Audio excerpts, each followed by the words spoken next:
Bond could have been Batman, Dirty Harry, and the guy from Taken. One refused it because he didn't want to wear a tux. Another called Bond a walking stereotype.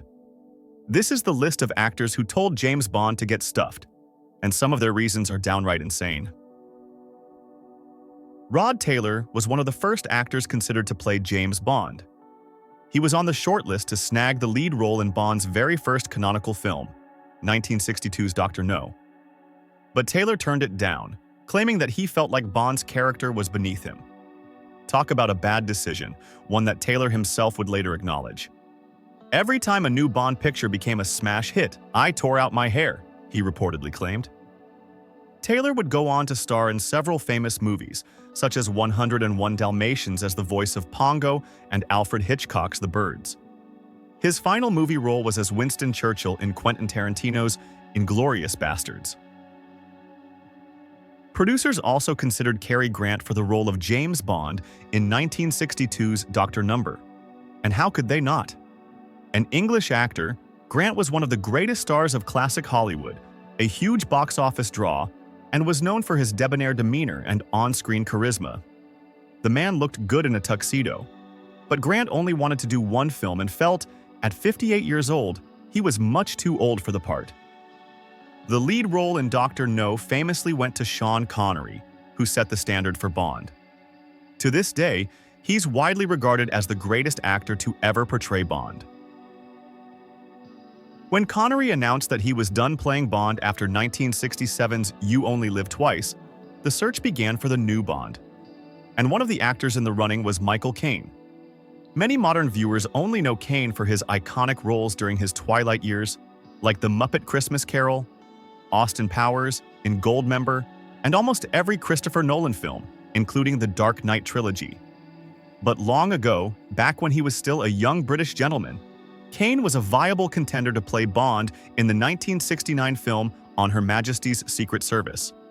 However, he passed on the opportunity.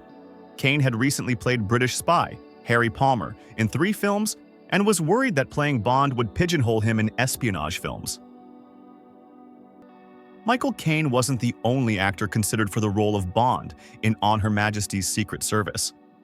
Adam West was too. Yes, the original Batman himself was on the shortlist to play James Bond, but West rejected the opportunity because he felt the part should be played by a British actor. At the same time, you have to respect how West wanted Bond to stay true to his English origins and the source material. George Lazenby wound up playing Bond in On Her Majesty's Secret Service, his only film in the Bond franchise. After Lazenby declined to return to the franchise, the second hunt for a new Bond began. Michael Gambon, best known for playing Albus Dumbledore in the Harry Potter movie franchise, was an option to play Bond in the 1970 film Diamonds Are Forever. He even auditioned for the part, but Gambon passed on the opportunity, and for a pretty funny reason. According to the actor, he didn't have the good looks to pull off Britain's most debonair spy. Clint Eastwood also came close to playing James Bond in Diamonds Are Forever. Yes, that's right. One of Hollywood's most iconic American cowboys nearly played a British spy. Nationality aside, it makes sense that Eastwood was considered for the role. An enduring icon of masculinity, Eastwood is known for playing tough guy characters, hardened badasses with take-no-shit attitudes, like his anti-hero cop from the Dirty Harry franchise, or his cigarillo-smoking, soft-spoken cowboy, the man with no name, in Sergio Leone's Dollars trilogy. But similar to Adam West, Eastwood felt that James Bond should be British and declined the opportunity. "We tip our cowboys' hats off to your respectable decision, sir." Clint Eastwood wasn't the only American actor being considered to play Bond in Diamonds Are Forever. And he wasn't the only one to reject the part because he felt like Bond should be British. Burt Reynolds, another American gem, also turned down the role for this reason. "An American can't play James Bond. It just can't be done," he said. It was a big gamble for Reynolds, who, despite starring in a couple of films, had not yet seen the kind of success that he would have gotten from playing Bond. But the gamble paid off. Reynolds landed his breakthrough role in 1972's Deliverance, and it was only up from there. To everyone's surprise, Sean Connery wound up returning to the franchise and portrayed Bond in Diamonds Are Forever, his final appearance in the canonical movies. Bond actor Timothy Dalton fulfilled his 3-movie contract with 1989's License to Kill and decided not to return to the role.